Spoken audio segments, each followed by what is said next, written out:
Hey tribe, in this video I'll be attempting to type Jessica Kellgren Fozard, and here I'll begin with her Instagram page and just see if I can get a first impression of her Instagram page.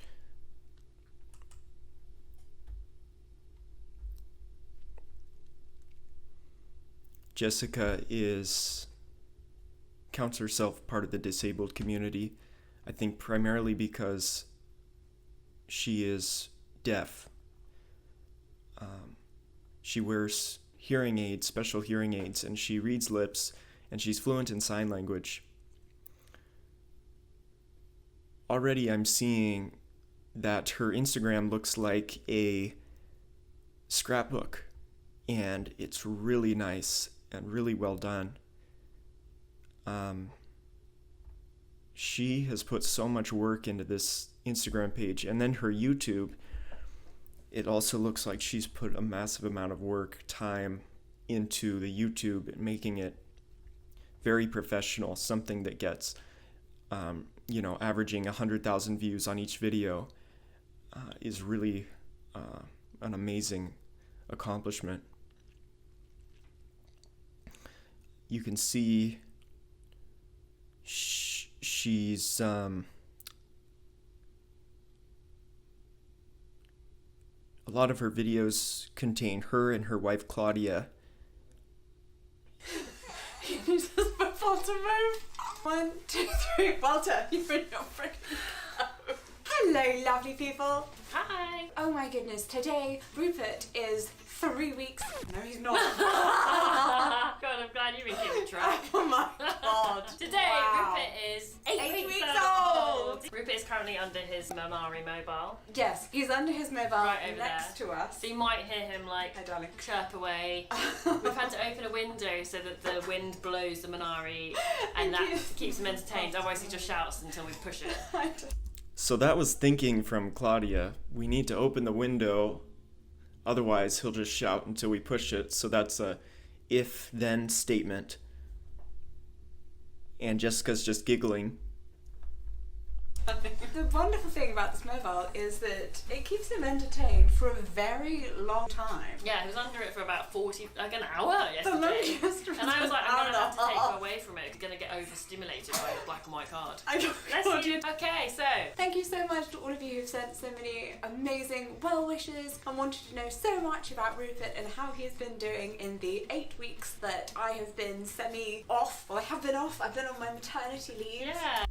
So Jessica's taking care of vibe when she just says, thank you guys so much for supporting the channel. She's taking care of the vibe, also reaching out to the tribe, kind of playful, kind of blastful. Which It's been really nice. has been just really lovely getting to spend so much time Yeah. with the two of you.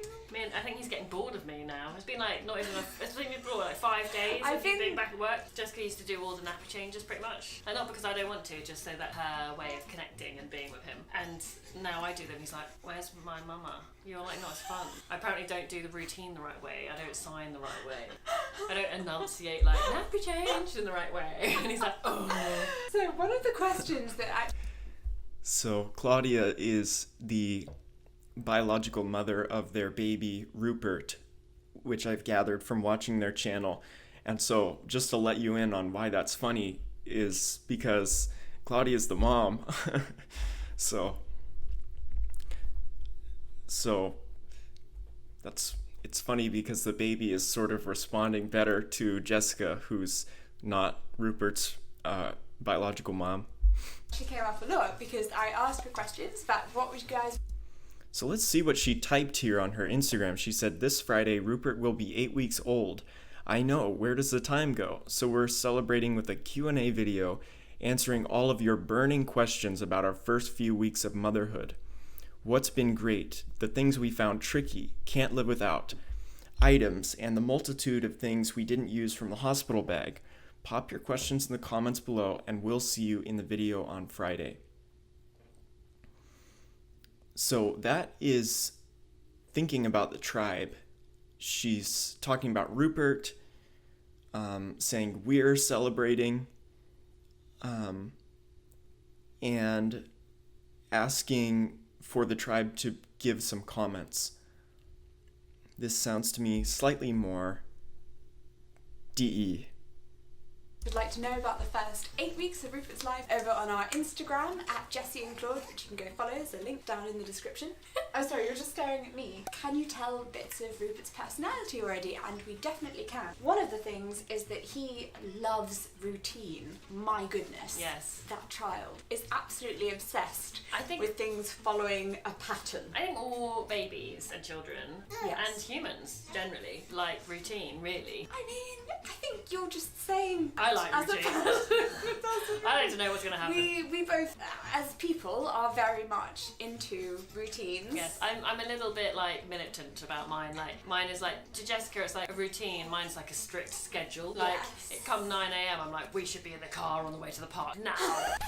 I mean, I'm loving it because I love a routine. I can just blame him. I can just be like, he needs to go out. He needs to do this. Also, I'm excited for the future now that I've got a baby. I said this to you tonight. I said like, it's great because like now when we go to like social events, I can be like, oh look, it's 6 p.m. Gotta go. It's his nap time. What?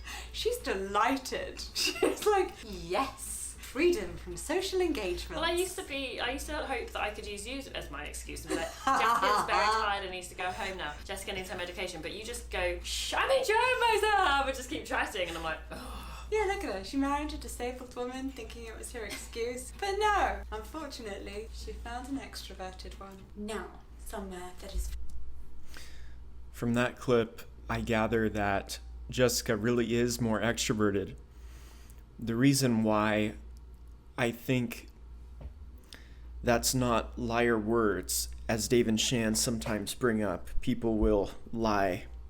They'll tell you they're liar words, is because they're referencing a factual moment which neither of them have any reason to lie about. The factual moment is that they're at a party and Claudia wants to go home and Jessica wants to stay and keep chatting. Neither of them have a reason to lie about the fact that one of them likes to stay at a party and keep chatting and the other wants to go home. And then they're also in agreement that that's the interpretation of what's happening. Claudia is more sleepy and Jessica is more playful, is probably the best interpretation for that clip. Here, Jessica will be showing us Rupert, their baby. Jessica will be showing us her baby's nursery, or Claudia's baby, and the nursery and the closet in the nursery. Very special and dear to my heart. We talked about having a lot of stuff but not having a lot of stuff out, and that means that we need to keep our lots of stuff somewhere. So I bring you the cupboard. So this section of the cupboard is Rupert's wardrobe, things that he can... Notice her big smile. This is good to her. It feels good to do this. This sounds like a savior, or not sounds like. When people light up, that means they're about to do something which rewards them. Dave and Shan have kind of defined saviors as that which brings natural reward. That function, that area of life which brings a natural reward. The demon is the area of life that does not naturally reward you at all. Maybe that's a good interpretation. Therefore, when I see her smile and light up and have this big mischievous grin, that tells me that I'm about to see an instance of saviors. Neither fit into right now or will be able to fit into within the next 3 months. And I keep this constantly updated, judging by his size right now. And this is actually... A lot of them are mine. This is Claudia's cardigan. Yeah. We have a beautiful photo of her in it that I'm going to recreate with him when he's the same age. I can't wait. And quite a few of these are also from our nephews. And here we have his little onesies. Claudia's not allowed to fold them.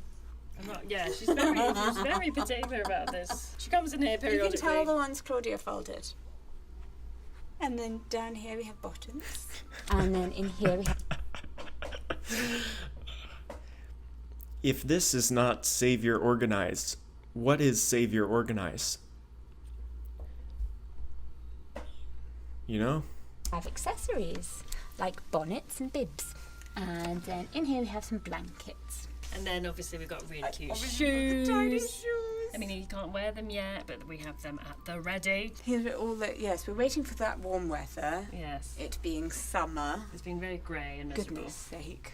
Here are the next level of clothes for him. This is the 3 months to 6 months worth of clothing, and also any kind of toys that are developmentally appropriate for that age and stage. They also go in there. That also goes in there. We are not leaving this house. So did you see the labels that said 3 to 6 months, and then the next one said like 6 to 12 months or something? So that means she created that label, and it looked very professionally done. Of course, if she did it for the video, then she can justify it by saying, this is my job. But that was her organizing a space and labeling it. So she's narrowing down what can go in there. When you make it 3 to 6 months, that's narrowing down, because you're saying, I don't want anything else in here but what I say, but what I predetermine is going to go in here. So that to me is an instance of genuine OI. For 2 years. And then over here we have extras, because obviously you should, buy in bulk, it's cheaper. And then, and this is... Oh, my friend sent us this. It's like his own little Tilly. Look, oh my, So it's cute. the cutest thing you've ever seen. It feels very tense. Isn't that the cutest thing you've ever seen? That's feeling. Thinkers are not very practiced at expressing emotions so playfully sometimes. So again, from those clips I saw OI, and I saw a lot of feeling. I saw some play and some blast, and then I am not hearing a lot of concepts or anything like that. I'm hearing a lot of SF, which is the feeling is on the things. I mean, the feeling is on the sensory, which creates that popularity effect of, oh, this is so cute. Oh, this is so fun. Oh, you're being so mean. SF is popular because the feeling is on every instance of sensory. So I got more of a sense of SF than NF. Let's continue. Become kind of baby obsessed. One of us is more baby obsessed than the other. We had lunch with Claudia's friends. Claudia couldn't stop talking about babies. One of them's like, I'm going to start working from home a few more days. And Claudia's like, so you can have a baby? So I can get a puppy. Oh, yeah. Good baby The other training. one's a nanny. And you were like, gonna have your own kids soon? No, really not. I No. wasn't like that, was I? Yeah. I'm turning into most people that all they talk about is their baby, and we don't have We a don't baby have yet. a baby. He's too rough as well, isn't he? So that was her being playful.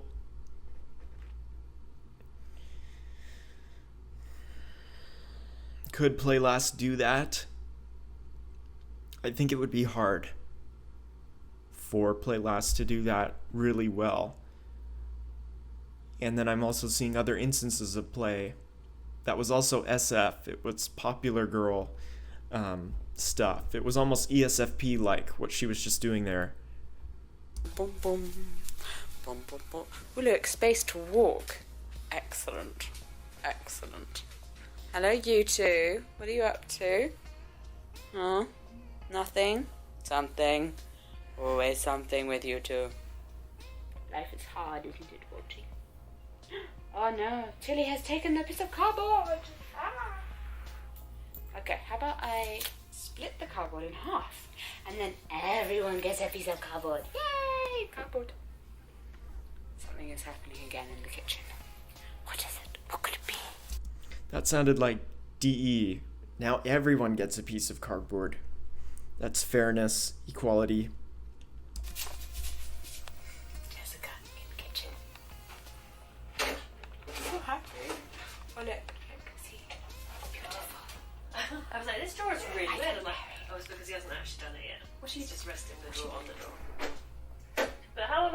Oh, like, she's breaking stuff. having a drawer. There's a drawer. So Jessica's not listening, and then she's just saying feeling words. I'm so happy. That kind of thing. Oh. And Oh. it's soft close. Oh. I'm so excited by these drawers. I'm so excited by these drawers. I keep hearing feelings from Jessica. Hello. It's not very sad. Sounds not sad.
So this clip was from a video called Traveling to Malaysia Vlog, and Claudia, Jessica's wife, her family is Malaysian.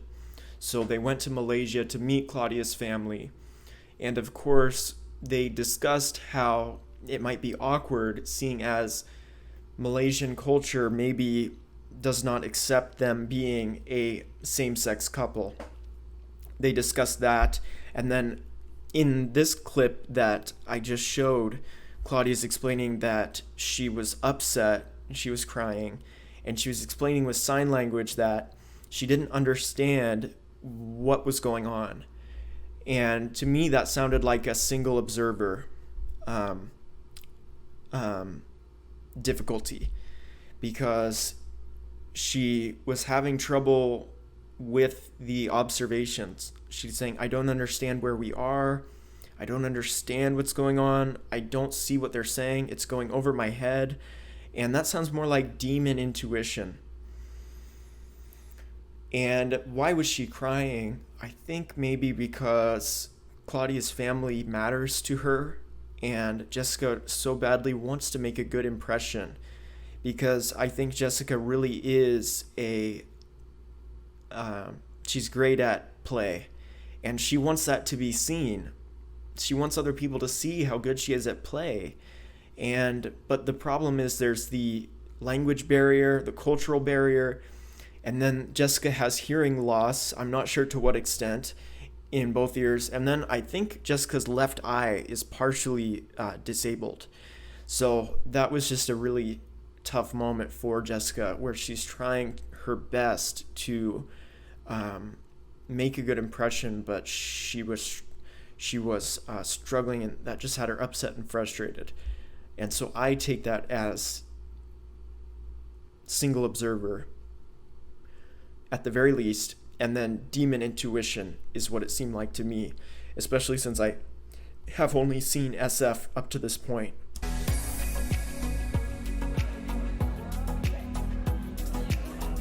Hello, lovely people. Happy International Nurses Day. She introduces every video, hello lovely people. That doesn't sound like the people are too threatening. Masculine DE may not do that because I don't know why.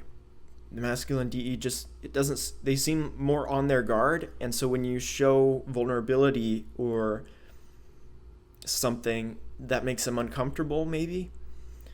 It seems to me like that intro is an instance of feminine DE, masculine DI. Did you even know it's International Nurses Day? Well, you should. Although, in the interest of honesty, I had no idea before starting on this video, which is in partnership with NHS professionals. International Nurses Day takes place on the 12th of May, Florence Nightingale's birthday and has been running since 1965.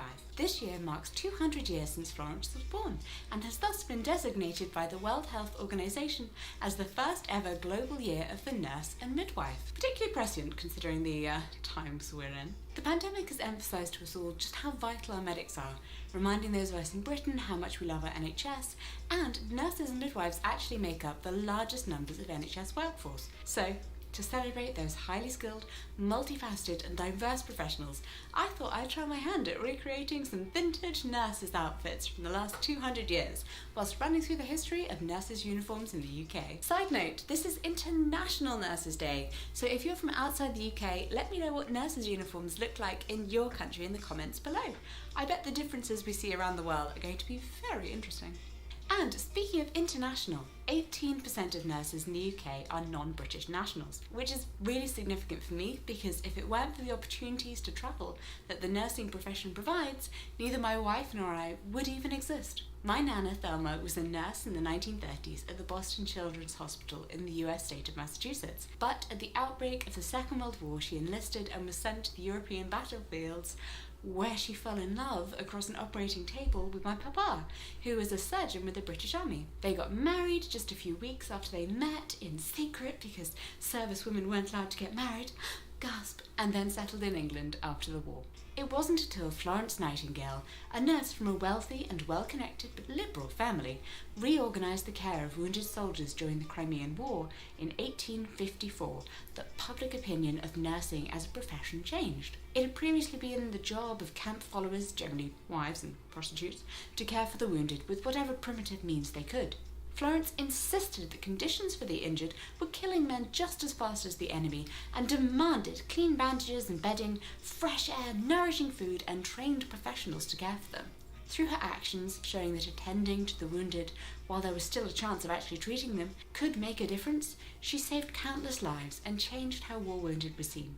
No longer were they treated as collateral damage, and a grateful public turned Florence into an icon of Victorian culture.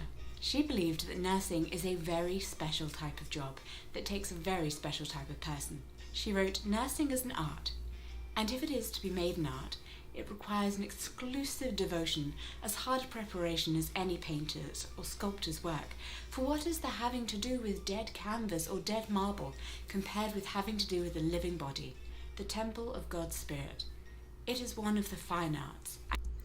This is interesting because it's a Myers-Briggs trope that the ISFJ and ESFJ are natural nurses. Also, SI is very interested in history. So the history of nurses is a very stereotypically ISFJ video. But I'm not typing based on stereotypes. I'm procedurally breaking down each coin based on human needs and then the letters S, F, T, or N. It just so happens that as the human needs have gone, I've been seeing OI, DE, sensory, and feeling. And then now I come across a video of the nursing history of nurses over the last 200 years, which is another, it's a stereotype, it's a hint at ISFJ, but this isn't the definition of ISFJ. In addition, what we just saw was mostly facts. She explained facts about her grandmother, I believe, and facts about the history of nurses. It was a lot of fact reporting. Also, in the clips that I have showed, we've seen OI and DE, even though I haven't proved blast perfectly so far, I believe she is blast above consume. Therefore, she's either consume third or consume last. And when I watch this, it makes me think, where is she getting all this information? Why did she take the time to investigate her genealogy? Let's see, just how solid is this information? Is she consume last or consume third? Since I'm pretty sure she has Savior Blast. I had almost said the finest of fine arts. At this time, there were neither appropriate nor inappropriate clothes for nurses, and in many images, Florence is simply depicted with an apron tied around her waist. Appropriate is kind of an FE word, is it not? feelings of the tribe allowed or not allowed. Yeah. The antibacterial properties of her everyday dress fabric was certainly not in consideration. I've attempted to recreate a dress that Florence might have worn here, but you'll have to excuse me any era discrepancies since I can't exactly leave the house to get anything. For her hair, I've gone with quite a popular Victorian style, featuring a centre parting and loops, which is what we call the hair draping down either side of the face. This was meant to cover the ears and then swoop backwards towards a bun at the back of the head. I've also included a chignon, another rather popular Victorian hairstyle. It's formed by pinning the hair low into a knot at the back of the head. Doing the hair is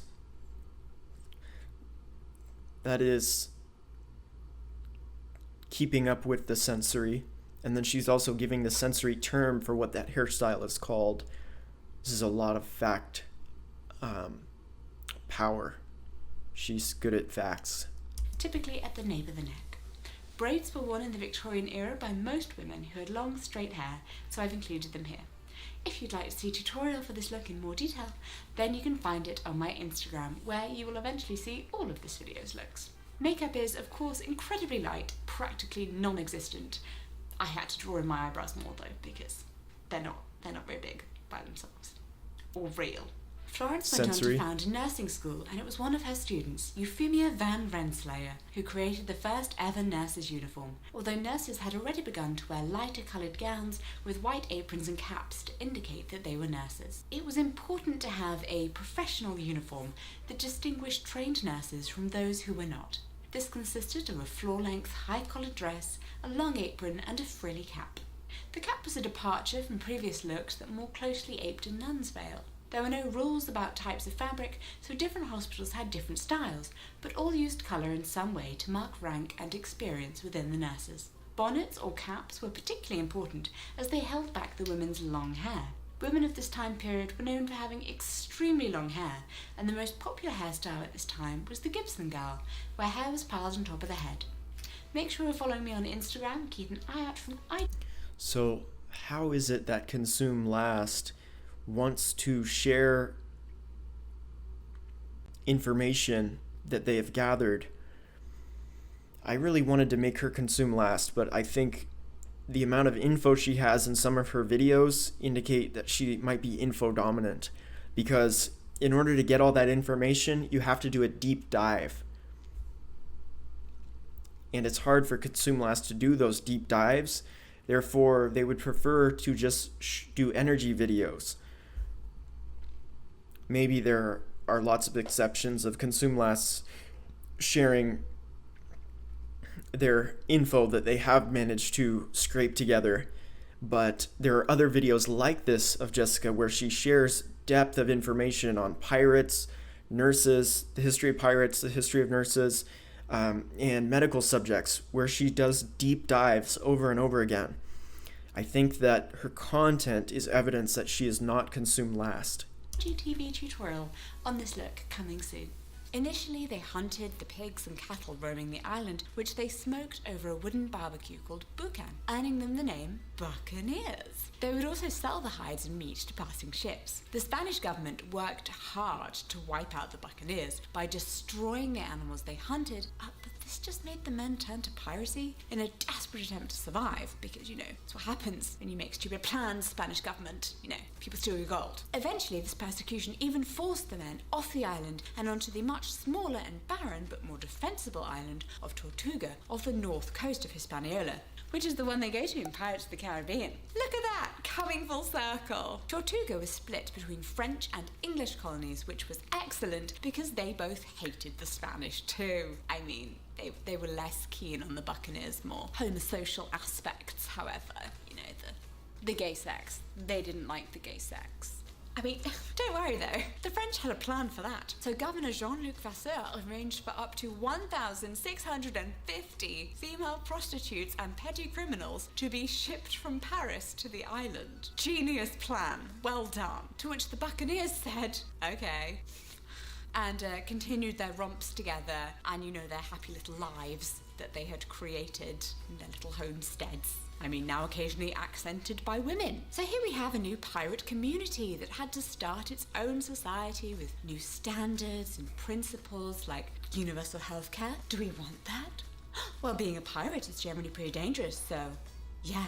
And thus it was up to captains like Privateer Captain Henry Morgan. That's a state-sponsored pirate because the government didn't like getting its hands dirty even then, to draw up contracts with their crew before an attack. So if they lost a hand or foot in a battle, they would get 600 pieces of 8 compensation. That's their money, pieces of 8. Both legs were worth 1,800 pieces of 8, 200 for one eye, and 2,000 if they became totally blind. I can't really tell you what that's worth when adjusted for inflation. But I'm still deeply impressed.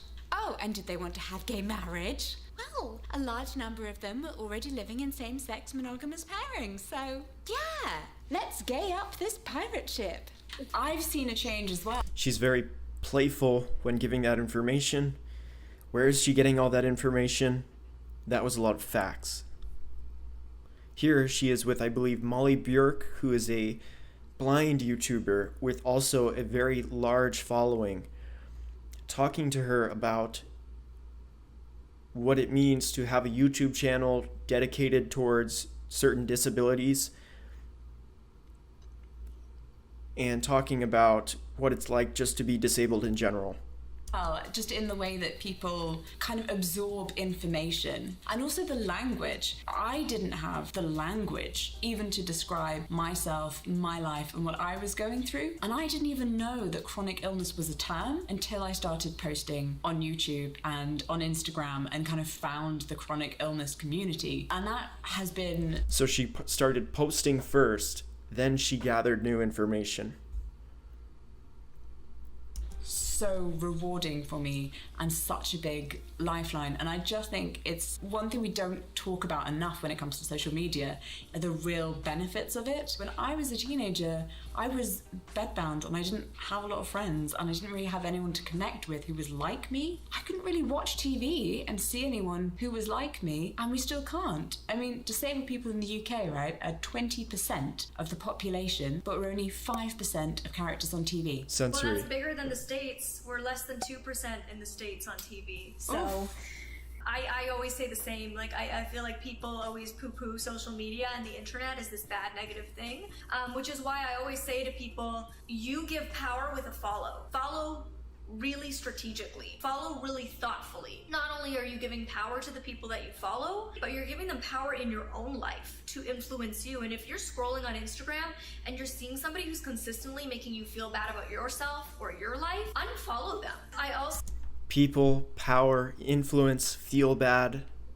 also think it's important to spotlight the fact that for many people who don't have a community in their physical space around them for whatever reason, there is a community online for them. And I guess I have a question for you now. I wonder if you ever feel pressure to represent the community as a whole. I don't want to misrepresent a community when so few people have a big microphone, but also I can only represent who I am. And so it gets really hard at times. I completely understand that feeling, especially when it comes to things like brands, or if you're booked to do a talk and you're wanting me now to speak for absolutely everyone. But personally, I don't necessarily feel that pressure. I kind of just want to be as authentically myself as I can, and I know that I'm not everyone's first choice necessarily all the time. I'm a bit kooky, I'm a little bit odd, a little bit eccentric. I've been told that my whole life. It's all right. Me too, girl. I relate. I just want to be the best version of me, and if other people can find something within that speaks to them, then that's wonderful. If some people don't, then that's okay. So that was non-spike with the people from Jessica, whereas Molly is giving us a lot of those decider indicators, talking about people, feel bad, influence, power, do this, they do, people do. When we compare these two, it's very clear that Jessica looks a lot more like a single observer, Molly being the decider. Single decider. That's how I started, and I think the bigger you get, the more pressure, the more eyes that are on you, the more people are going to try to mold you. I'm trying to let that go and to just continue on the path of being authentically myself and representing those who feel represented by me. Hello, lovely people. So that sounded like Demon Tribe from Mali. They're trying to mold me and change me. And here is another clip, moving on from the interview with Molly. Let's hear what Jessica has to say.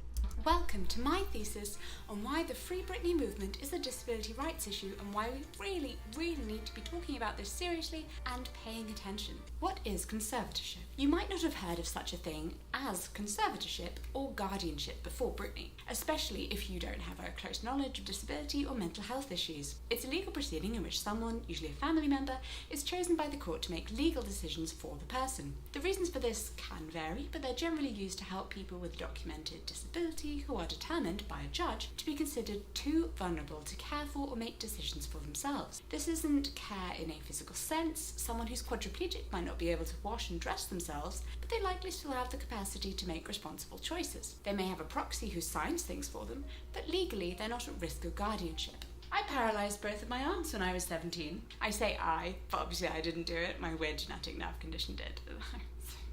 Because I wasn't able to sign official documents or anything at the bank, my mother became my co-signer and shared financial control with me. Spoiler, my arms started working again. They're just really floppy now. That didn't make my mother my guardian according to the state, but it certainly was a stepping stone. Guardianship is most commonly used on young adults with intellectual disabilities and older adults with dementia. It isn't clear how many people are under guardianship in the United States, because they don't keep a record of that. But in a 2013 report, the US-based interest group focusing on issues affecting the elderly, AAR best guess was 1.5 million Americans. 1.5 million. Whilst guardianship can certainly be a good thing, and it's very important for parents of severely disabled children who turn 18 to continue to be able to care for them, the system is ripe for abuse as there are few checks on a guardian's power. Sam Crane, the Legal and Public Policy Director at the Autistic Self-Advocacy Network and a nationally recognised expert on alternatives to guardianship, explained to the LA Times, in theory, family courts are supposed to oversee guardians' performance and make sure that they don't take advantage of people or abuse their power. But in practice, for many people under guardianship, there is little oversight. One particularly... So is she doing the DI story of sharpening, improving, honing, leveling up your own self to become a better version of you? Or is she doing the DE of take care of other people, think about other people's issues, make sure to help our collective systems and our legal structures so that others can be helped, myself included? Therefore, I need to do a whole video on Britney Spears, which is what she's talking about right now. This sounds like DE because she's talking about other people and advocating for their needs. Also, she's talking about conservatorship, and then she's talking about it in the United States when she is from the UK. I cannot imagine myself making an entire video on laws in the UK and their legal precedent in the United States. That seems to me like it would require some consume and some sensory. An awful example was the state of Maine, which, whilst acting as a guardian for a disabled man, sold his home for less than half of its assessed value, auctioned off his beloved musical instruments, and euthanized his cat. Not necessary. Is that good or bad? Or is that working or not working? The way she just delivered that line, she's talking about good or bad, which is the feeling function. The state will generally appoint a guardian who is a close family member, but if there are no family available or they're fighting it out as to who should get the job, the state can then appoint a private guardian. Working as a professional guardian can actually be a very lucrative career choice, especially with our rapidly ageing population. And it's worth bearing in mind that guardianship or conservatorship is not something that the person it is supposed to be helping has to agree to. There have been cases like that of Rudy and Rennie North, where the person or persons supposedly being looked after are not even informed of the arrangement being made on their behalf. The Norths woke up one morning to be met by their new guardian, April Parks, and several of her security officers, who told them that they could either move into an assisted living facility of her choice, be put in a psychiatric facility, or go straight to jail. Because yes, that's a thing guardians can do. It took 2 years for family and friends to help get them out from under April's control. But by that time, she had sold their house and most of their money was gone. Because guardians can charge your estate everything they do, from opening your envelopes to analysing your mood. That means looking at your face. Yes, really. Even worse, one professional guardian, Rebecca Fell, placed... So right now she's spiking on this is not fair because someone is controlling someone else. Well, shouldn't that be demon OI and demon DE? Because we're doing a negative spike right now. We're upset emotionally. And we're talking about OI and DE. Well, no, I would classify this instead as let me save you. Let me swoop in and save this. And so the saviors are where you fight. The demons are where you never fight. Therefore, the hell sneaks up on you. The saviors are where you fight all day until you become strong. And that hell, the OIDE hell, is a place where you are the strongest one around. And so there is no demon in that hell that can defeat you because you're constantly working on OI and DE. Whereas in your demons, you're never getting stronger there. Do not resuscitate orders on clients who did not want them, resulting in at least one man's premature death. Obviously, family members can be equally sinister, but those cases are often difficult to prove, and since there's no national tracking, it's impossible to know how much abuse occurs under guardianship across the US. If you want to learn more about the horrors of professional... There's no tracking that is sensory plus OI. ...guardianship, and our and I'm kind of here. Does that make sense? I feel like my consciousness is here, here, and then it takes me forever to process the outside world, and I stare at things for a really long time. Also, my speech gets incredibly slurred, but I don't necessarily realize it. And images, I see a lot of kind of lights or things moving or fuzziness, just as if again there's a kind of film over my eyes. Wow, Walter, you really smell. Play is channel changey, despite the fact that I think she has OI at the top. If she has doubly activated play, then that would make her a channel changey IJ. And there she's talking about the visual modality. Not only is she saying she sees images, lights, movement, and fuzzy things, but she's saying it takes her a long time to process, and that's even better evidence for visual. For a second, I considered masculine sensory for Jessica, but the fact that information takes a long time to process is exactly what Dave and Shan were saying about the visual brain, is when you have to feed information through the whole visual system, that's a lot more time and energy and effort that you have to boot up. And she just said that exactly. So I think she's double feminine,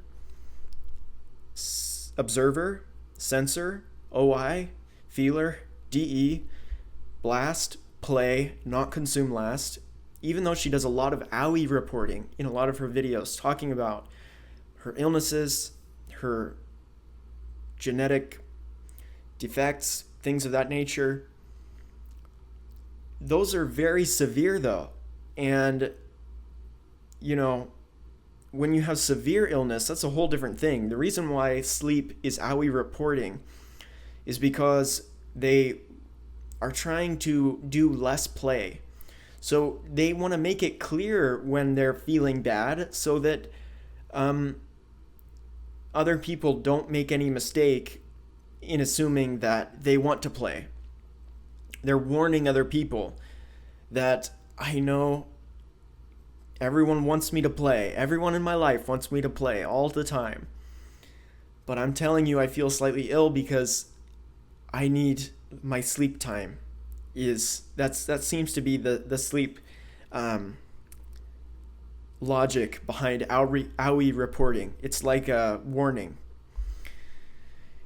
But that doesn't mean severe illness reporting is a sign of sleep. So I think Jessica is sleep last. And the reason why she's reporting on her injuries is not because she wants to get out of play. In fact, she's still putting up on her makeup, doing video, going out, doing things, traveling to other countries. She is playing despite her injuries, and she's just telling people her injuries just because they're so severe that she feels like if she doesn't tell people, no one will know what's going on with her feelings. Maybe that's why. Then again, it might make more sense that Sleep Last would try to hide their injuries, but maybe she tried to do that when she was younger. Who knows? All I know is she has a lot of information, she's very playful, and she's clearly Blast Savior. Which would make her Blast Play consume sleep if her human needs are OIDE, which is all I could see. I couldn't see anything else. So I think Jessica is a double feminine ISFJ Blast Play consume sleep from the evidence I've seen. Like, I love you, but they've just been for a really long walk, so. So I think she is Savior DE. I think she's a single observer. And I think she has Savior OI. I believe she has Savior Sensory. And Savior Feeling. I believe she is Play Above Sleep. And she is not Consume Last. Even though, I really wanted to make her consume last, but where is she getting all this information? She is clearly feminine with the tribe. And she seems to be visual double feminine, which would make her double feminine SAFE.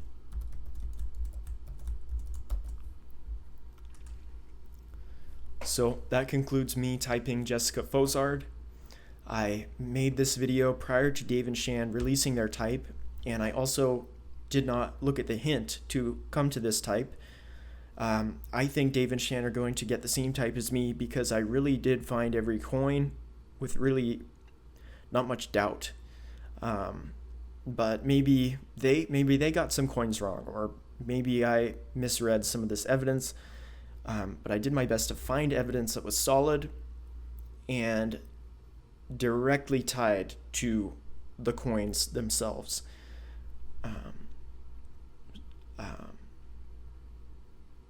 So that concludes me typing Jessica Fozard, and thank you for watching.